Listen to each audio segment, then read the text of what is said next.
This week, Space Rogue is with us to discuss his book, How Hackers Known as Loft Changed the World, which comes out today.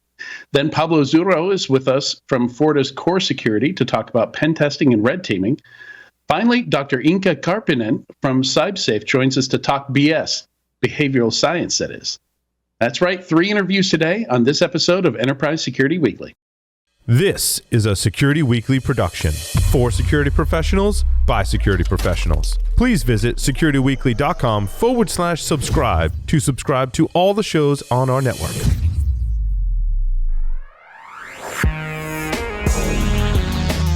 Broadcasting live from G-Unit Studios in Rhode Island, it's the show where we talk security vendors and aren't afraid to name names. It's Enterprise Security Weekly. Welcome to Enterprise Security Weekly and happy Do a Grouch a Favor Day. This is episode 306, recorded on Thursday, February 16th, 2023. I'm your host, Adrian Sanabria, and joining me is the Master of Marketing, the Mayor of Mayhem, the Professor of Purdue Models, Tyler Shields. How are you, Tyler? You're on mute, it seems. Well, great. I laughed and said I hadn't heard that last one, the professor of whatever the hell you said. Purdue Models. Purdue Models. Oh, my goodness. There's some real insanity. You're going deep in the well on that one. Hey, we're about to talk about the 90s, so I figured, might as well start here with the intros. I do think we will eventually hit a lot of flashback-style stuff in this particular interview, and I'm so excited for this interview, you have no idea. Me too. Also joining us is the Czar of Zero Trust, the Captain of Content, Katie Tytler. How are you, Katie? I'm well. Happy Thursday.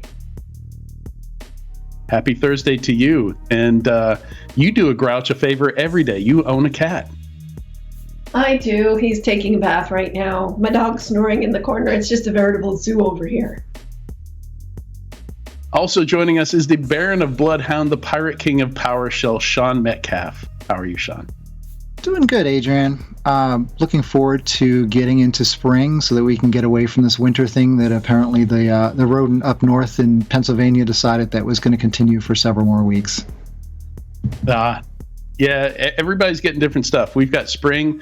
I took some Dayquil today, so I wouldn't be all stuffy for the podcast, but we're in full high wind tree pollen season right now. We're in our first spring. Yeah, that's not enjoyable at all. It is not. All right, few announcements here. Do you have a specific guest or topic that you want us to cover in one of the shows? Submit your suggestions for guests by visiting securityweekly.com/guests and completing the form. We review suggestions monthly and we'll reach out to you once reviewed. I am a little behind on my reviews for once. I promise I will get to those. I've actually already promised I'd get to them later today to Renee. So I'll get there, Renee. Also, while we don't have a news segment today, I wanted to take a moment to tell you about the Security Funded newsletter. In the past, when putting together the news segment, I'd set aside 3 or 4 hours to gather interesting stories, funding events, and acquisitions for us to discuss, from newsletters, custom Google searches I had, all these different things. And then I discovered Mike Prevet's Security Funded newsletter and has cut my prep time down to less than an hour. So I felt kind of obligated to give him a little ad here because he saved me so much time every week. Security Funded breaks down cybersecurity funding news by product category from a CISO's point of view. If you have any interest in security startups or emerging trends in the security market, you should sign up for the Security Funded newsletter at returnonsecurity.com.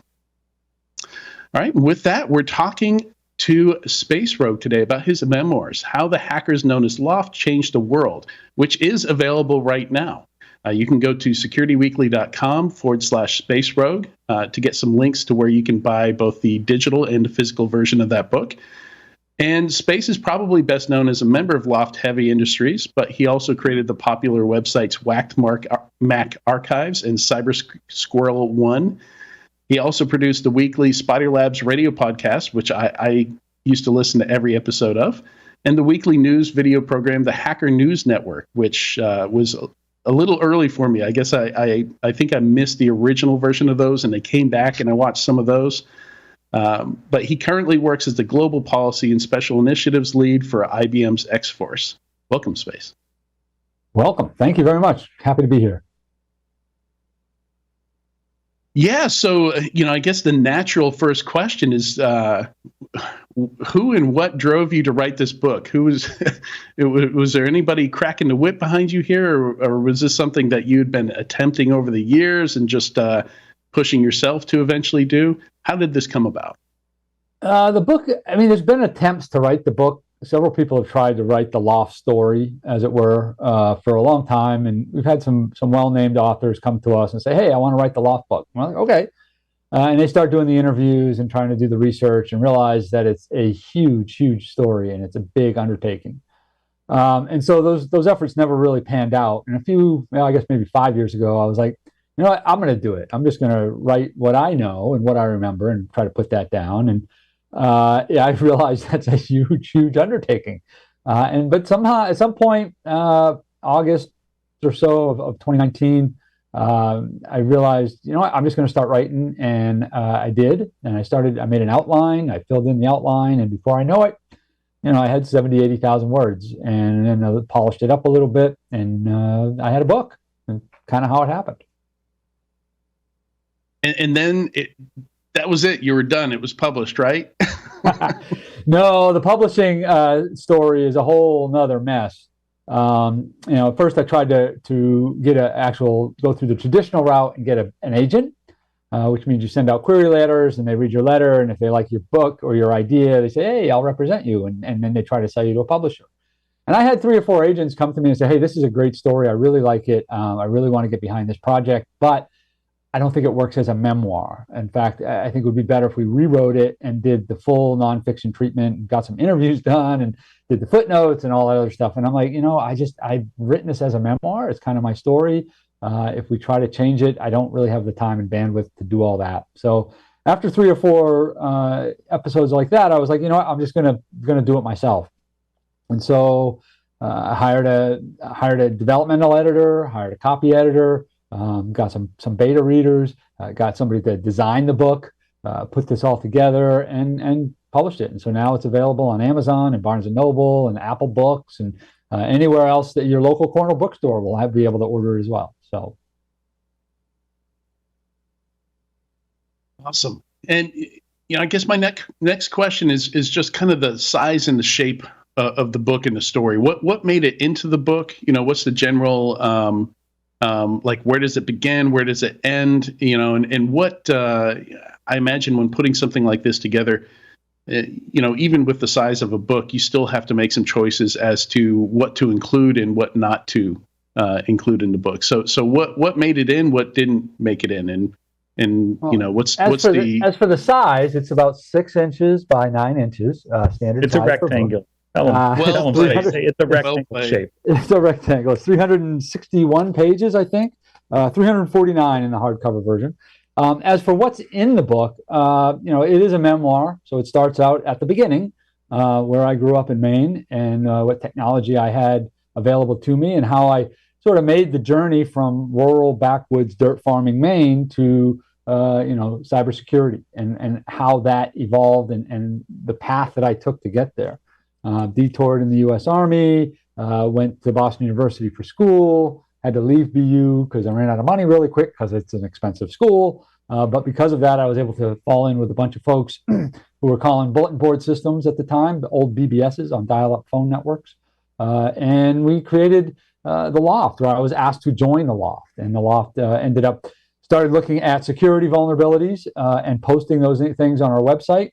And one of probably the very first organizations to publicly release information like that, and sort of started the whole vulnerability disclosure debate and how we do that and what we're going to call it and how much notice do we give companies and the things that we still debate today. From there, Loft went on to, for those that don't know the story, went on to testify in the U.S. Congress in 1998. I created the Hacker News Network. We got some venture capital and formed a company or got bought by a company called At Stake. And so all of those things are in the book and are detailed to the best of my recollection as to what happened and how they impacted and what was impacted. Now, things I left out of the book, I mean, like it's 348 pages, and I couldn't put everything in there. So there are some stories that got left out. And like I said, when I was writing the book, I had an outline, and I just kind of went through and filled out the outline. And so I cut some things that I didn't think were relevant, and I thought up more things that I remembered, and I was like, oh, I got to put this in there. So it was just kind of a process that I went through as I was writing to decide what was important and what was relevant to the story and what wasn't. One last question before I let everybody kind of, I know there's lots of pressing questions from everybody here that read the book. But do you anticipate any, I don't want to say drama and blowback, but, I'm sure when you point out, you say, I hope other people also write up their recollections. I don't know if I'm reading into that too much when I think people might disagree with your version of how things happen. I have had one comment so far from one of the early readers that they didn't like the book too much, or at least one section of it. But for the most part, the feedback has been fairly positive. As far as my point in the epilogue of the book that I hope that others also write their story of the Loft, is because I think it was a very impactful organization one way or the other. One of the very first websites on the internet, one of the first 10,000 websites. There were a lot of people that not only looked and interacted with our website, but also interacted with At Stake or read our advisories or worked at Stake and have gone on. And I think there's a paragraph at the end where I list a bunch of very well-known people who were heavily influenced by Loft. So I think that I only have one viewpoint and what I saw and what I remember from those events. And I would hopefully hope that other people would also write their viewpoints and what they remember about the Loft and their interaction with it, so that maybe together we can try to put together an actual truth of what the Loft was and what it meant to the industry and the internet as a whole. Because at this point, I think before I started to see, and one of the reasons I put the book together was that it was some mythology starting to be created around the Loft, and stories that were getting longer and more grandiose with the retelling. And that's great and that's fun, but it's not really accurate and historical and how I remembered things. And so I wanted to get those memories down on record so that I could refer to them and other people could refer to them as well, and look and say, well, Space Rogue said it happened this way. And then hopefully somebody else will write theirs down and say, well, somebody else says it happened this way. And then maybe between the different versions, we can figure out what exactly really happened. So Space, I have a history alongside you. I certainly don't claim to be anywhere near part of the Loft. I was a 2001 addition to the At Stake team and had the opportunity to meet you a few times. But thinking back, I read the book. I have like 20 pages left to go, so I'm pretty much cover to cover at this point. And your experiences mirror mine, and probably mirror a large number of people our age, right? Experience-wise, like coming up through the BBS scene, moving into hardware scavenging, trying to pull things together. I had racks in my apartment, racks of old hardware in my apartment in Silicon Valley. It's very much a story of kind of building it from zero and building the cybersecurity community and universe really from zero, from a non-existent state. What I've always wondered, because I don't know how many folks really know this, but the Loft was a massive influence on me personally, a massive influence. Because I remember from when I moved out Silicon Valley at 22 years old, seeing the stuff that the Loft was putting out, having heard of them for a handful of years before I moved out there at 22 years old, and then being there, when BO2K was launched, being at DEF CON 6 and seeing some of the speakers and getting to meet some of the folks, massive impact on me. But what I've always wondered about the history, and when I was reading the book, one of the things I wondered, at what point did the Loft become, let's call it, sentient on its impact on the world? And so, in the steps of the book, right, you kind of go through your experience, how you grew, how you joined the Loft, how it grew, how it testified in front of the Senate, how it, turned into a private company, and et cetera, et cetera. At what point were you able to sit with the team at the Loft and go, hey, Weld, hey, folks on the team, this is important? Like, at what point did that become a reality for you? I don't know if I could say when the group realized that. I mean, for me, there's 2 or 3 poignant moments. One of which I describe in the book was when I'm on stage at Beyond Hope, I think it was, which is the second Hope, and I realized that like people already knew me in the crowd, like, and would come up and say hi, and I'm like, oh, I don't know who you are, and you're saying hello to me, and like, how does that happen? Like, that's kind of mind-boggling. And then we're on stage and we're being streamed live to Europe over an ISDN line, and and this is in 1996 or 1997, and it's like it was just that was a big moment for me. Like, okay, Loft is kind of a little bit more than what I thought it was, And then there was the Senate testimony, which of course was pretty big, and you get mentioned on Conan O'Brien as a punchline. So, and those were, but I don't know if we all sat down as a group and said, okay, this Loft thing is kind of bigger than we thought it was, or is becoming more impactful than we thought it was, or is really making a huge difference.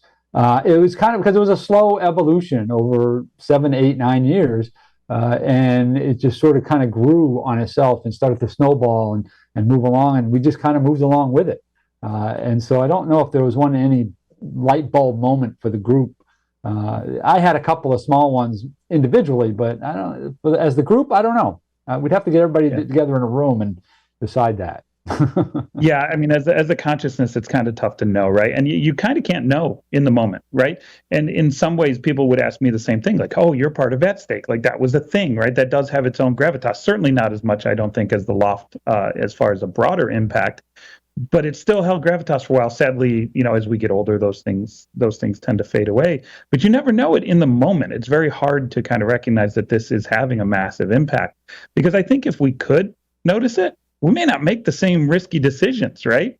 And looking back at some of the decisions you guys made as a group, as a team, you made plenty of risky decisions along the era of building the Loft and transforming it into Stake and eventually moving on from it. What would you say the biggest moments of fear, of doubt, of, hey, is this a smart thing for us to be doing? What were the 1 or 2 biggest moments of fear you had, either as an individual or as a team collectively, as you can remember? So I talk about there's one event that I know that was controversial. A couple events that we did have some legal trouble, which I briefly cover in the book. There wasn't anything major when you look back on it and see, oh, well, so and so is trying to sue us. Like, yeah, whatever. At the time, it was huge, because we couldn't afford lawyers. We didn't want to go to court. We didn't know what was going on. We're like, we'll just get rid of this, right? So those were a couple of moments where we're like, yeah, this is a big issue. There was another issue I talk about during my Hacker News Network when it was a website before it was video. And there was the Legion of Underground, for those who remember their story back in 1999, who ended up declaring cyber war on Iran. And I think it came out of Chaos, the Chaos Computer Group in Computer Club in Europe. They're like, well, this is not good. We can't have groups going around declaring cyber war because that's just bad. So we're going to come out and say that we're against this. And they basically created a coalition of hacker groups around the world to join them and signing on to this document saying that this is bad. And Loft really hadn't gotten into a lot of policy stuff like that and hadn't really put ourselves out there at that point. And it was kind of a big discussion inside the Loft as to whether or not we were going to sign our name to this document. And I thought it was like a done deal. Like, of course we're going to sign our name to this. This is absolutely right up our alley. We're going to do this.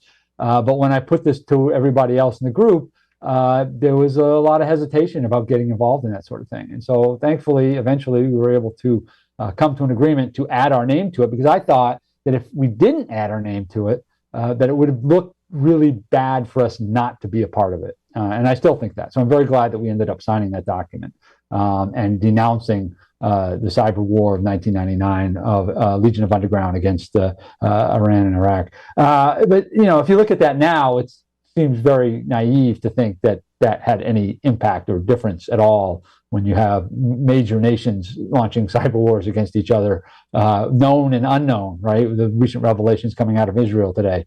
But that was a big influence, I think, or a big impact that we had at the Loft, where I was like, this is a make or break deal. This is a risk that we're taking, but this is, I think, something that we have to do. So, yeah. Hey, Space. Thanks so much for being on here. I really appreciate getting the opportunity to talk to you and certainly hearing the history from someone who was there. Had some fun conversations at around Black Hat and DEF CON this past summer, and Dill Dog was there and had some good chat with him, and have kind of bounced around the community and been around in peripheral with folks from Loft over the years. But I remember using LoftCrack back in the day and working with Windows NT in order to use it to identify weak passwords. There have been many who have identified issues with Microsoft security and attempted to push to make things better. And certainly you wrote in the book, which I read and enjoyed immensely, about how LoftCrack was really meant to add to the voices of saying to Microsoft, hey, this is a problem, it needs to be fixed. I've focused my career on the Microsoft side of things, and certainly security has been not great in that area and the defaults. You mentioned Windows Snyder and Katie Masuris in your book, and they've done a lot to help improve community involvement around security researchers and how companies interact with them. How do you feel that companies are doing with that interaction with security researchers today? Has it gotten better or good enough? What are some areas that still need some improvement? It's interesting because I forget who it was that said it, but the future is here, but it's not evenly distributed. And we still see that with security reactions from companies, large companies, as to whether or not they're helping or hindering security practices. And I think for the most part, of course, if you look at Microsoft today versus it was 1999 or 98, totally different company, right? And most companies are different, but there's still a lot of companies that look at security as an impediment to business and don't want to know about their vulnerabilities and don't want you to tell them about their vulnerabilities. And on the other side of the spectrum, we have companies who are doing bug bounties and rewarding researchers for finding issues. So on the one hand, we've come a long way. Like bug bounties were never a thing back in the 90s. But at the same time, we still have a large number of companies who aren't responding in that way and are not offering that opportunity to folks. Absolutely. And thank you for that. Related to that, one of the things that I really enjoyed in the book is the definition of a hacker. So for me, hackers have always been curious, interested in how things work, want to really understand the system from kind of the inside out. A key point that I read in the book was effectively do no harm. Like, go ahead and look at things, be curious, but really don't cause any damage. And there's been a variety of approaches to what hackers are over time. Certainly a whole movie about it where apparently hackers skate around and spray paint their keyboards. But how do you see the evolution of both the term and the hacker community itself today versus how it was you coming up, certainly with hacker spaces like Loft? That's a good point. The do no harm, look around but don't cause any damage. That was kind of an ethos that was there for me anyway. At the point when I was looking around in systems, and I think in some cases that ethos has sort of disappeared. Partly because technologically we don't need to do that anymore.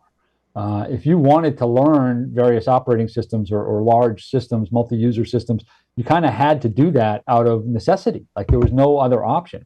Today, you can run, through emulation or virtualization or whatever. You can run those large operating systems on a small desktop machine, a Raspberry Pi, for example, or something. So that the opportunities are much greater today to gain that knowledge by yourself, whereas in the early days when I was coming up, that opportunity didn't exist. So you sort of had to make your own opportunities, as it were. But the technology sort of has hopefully caught up and enabled people to sort of learn a lot more on their own without having to violate other systems or compromise them in any way. So it sort of makes it easier for people who are tinkering and trying to learn. And at least it definitely makes it safer. Keep yourself out of jail, as it were. So, time marches forward and we keep going forward and hopefully things will get even better.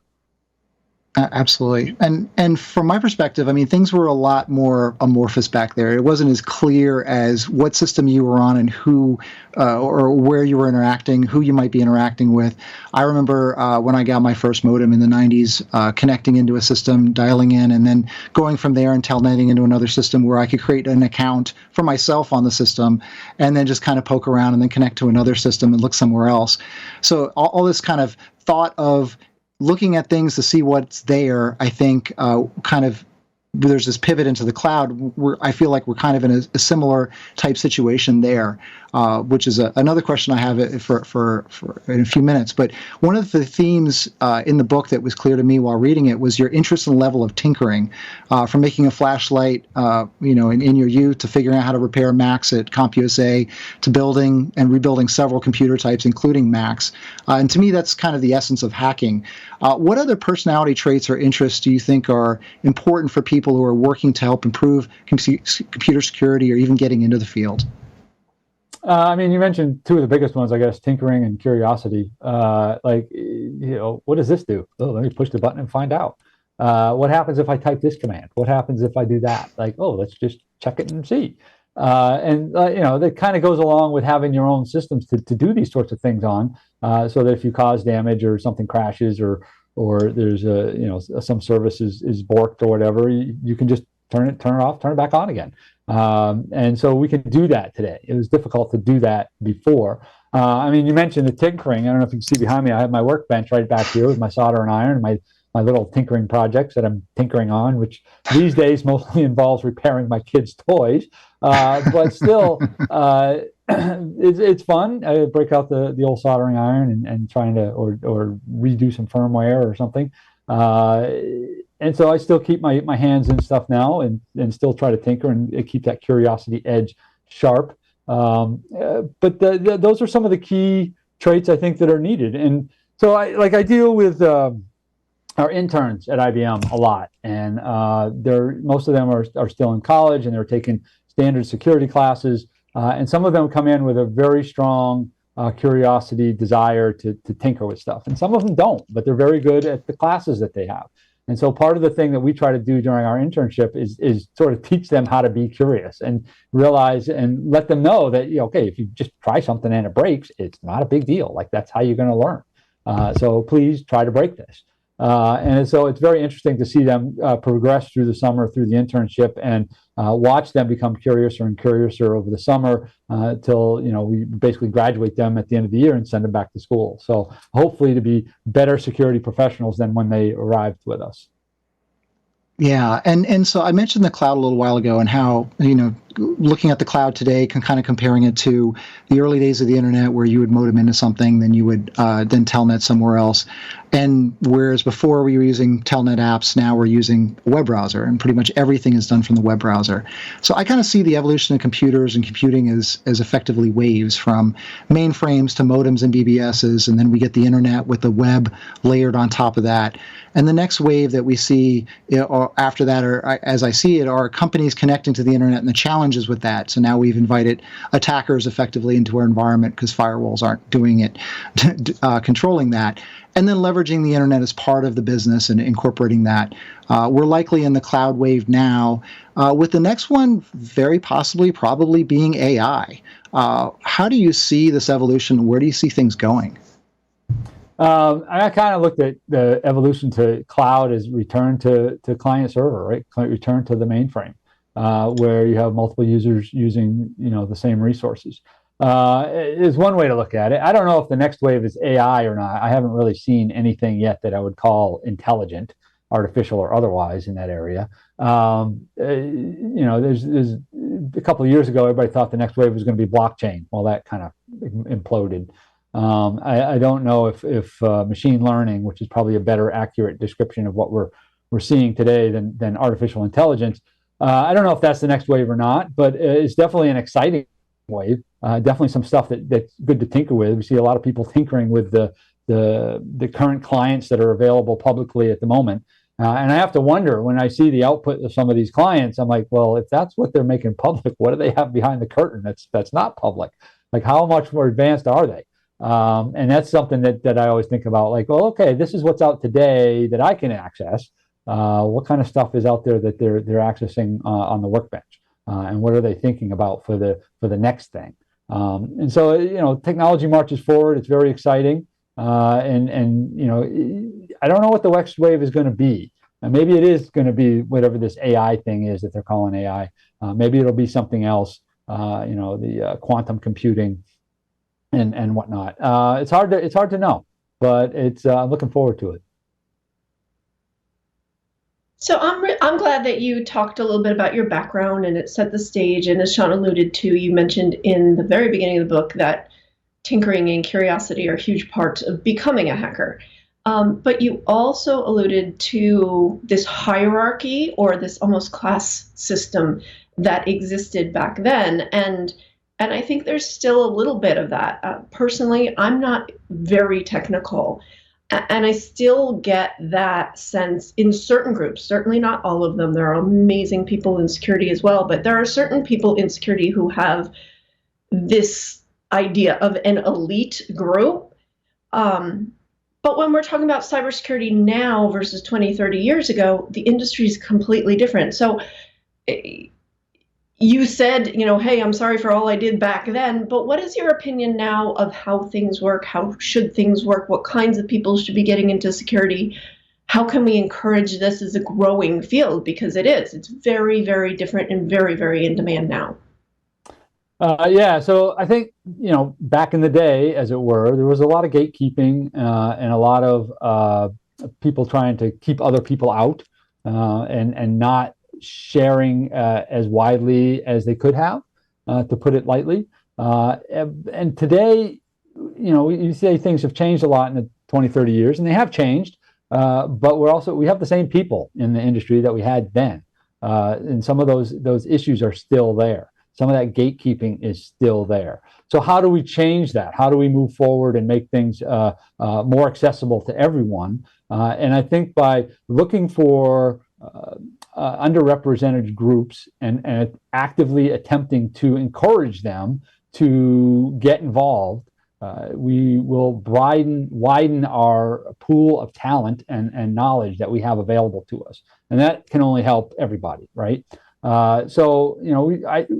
At IBM, we take active steps to recruit widely and not be that gatekeeper and give other folks a chance that may not otherwise have a chance. And that's something that I think everyone sort of needs to actively be involved in, and realizing that just because that's how it was always done does not mean that's the way it always has to be. And that we can make steps to get more broader experiences, more broader voices, get those types of people involved and encourage them to continue on and overcome the naysayers and the people that are trying to hold them back. So how would you say, technology, being technical is obviously an important part of this field that will never go away, but where are the areas that people should push on when they are hiring? Because not everybody is going to be technical. It's not always needed. And in some roles, it might be better to not be. But for those people who want to grow their career and also acquire some of those technical skills, what do you think are the good resources? Because back then, as you said, tinkering on your own, that was kind of it. Now we have college and graduate level degrees in it. Where's the happy medium? Maybe someone who can't go to school, who doesn't have that opportunity, or just on their own trying to learn. What advice do you have for them? The first part of your question, let me talk a little bit about IBM and the hiring that we do there. I run an internship program through IBM's X-Force, and we get a large number of applicants every year. And because it's a federally recognized internship program, we have certain requirements as to who can apply and what their status is. But we often get candidates who are not as technical as other candidates, right? And that makes sense. And so we try not to exclude folks who may not have the same resources available at whatever school they choose to be at, because some other school happens to have a better computing program.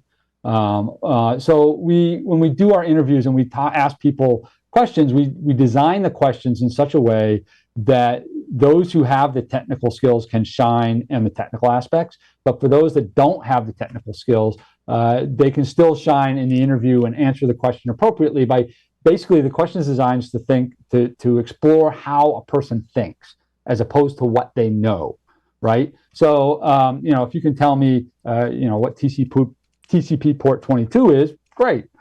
If you can't, that's okay too. And you can tell me instead how you would figure something out. So now, how does somebody who doesn't have access to resources to be technical get technical? The internet is there. If you have access to the internet, you really have access to everything you need to be. And there's another flip side to your question, and I think is that, is there still an area today for the self-taught security professional? It's still a debate that sort of rages whether or not somebody needs to have a cybersecurity degree or whether or not they can sort of learn everything on their own. And I think there is still a space for that person who wants to go it on their own and learn it on their own. Is it going to be easier? Absolutely not. The easiest route is to try to get a college degree in your chosen field from a reputable school and do well in your grades. That's the easiest way. Now, you can go different ways. You can get certifications. You can just self-teach yourself, but it is going to be more difficult. So that's where it becomes incumbent upon those in the industry who are doing the hiring to try to recognize that those types of people exist who may not have a high-level security degree and instead have sort of been really working hard, possibly harder, to try to learn the same amount of stuff. And so we have to recognize that those people are out there and give them an opportunity and be able to hire them when we can.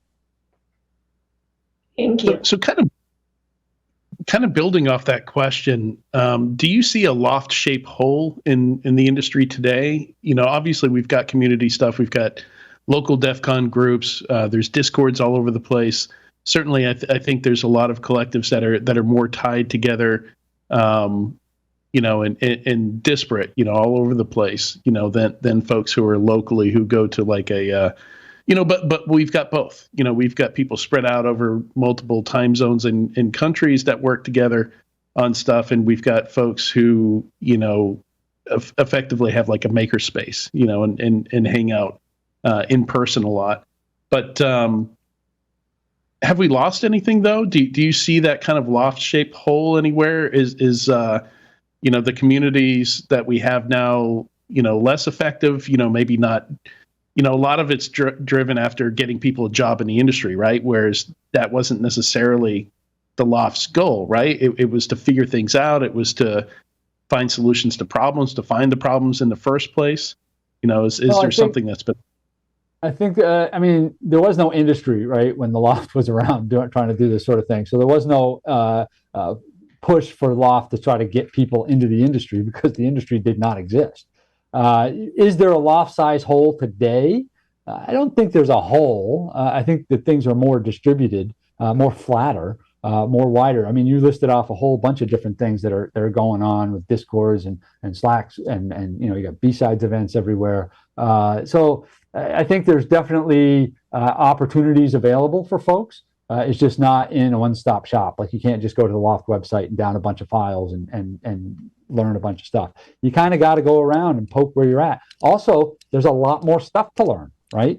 We've got 25 years of technology that didn't exist back in the Loft days. So there's a lot more stuff to learn. It's distributed around in a lot more places, which might make it a little bit more difficult for people to try to find all that stuff. But if you find your niche, find what interests you, then you can hopefully find your people and collaborate with them and build your community and move from there.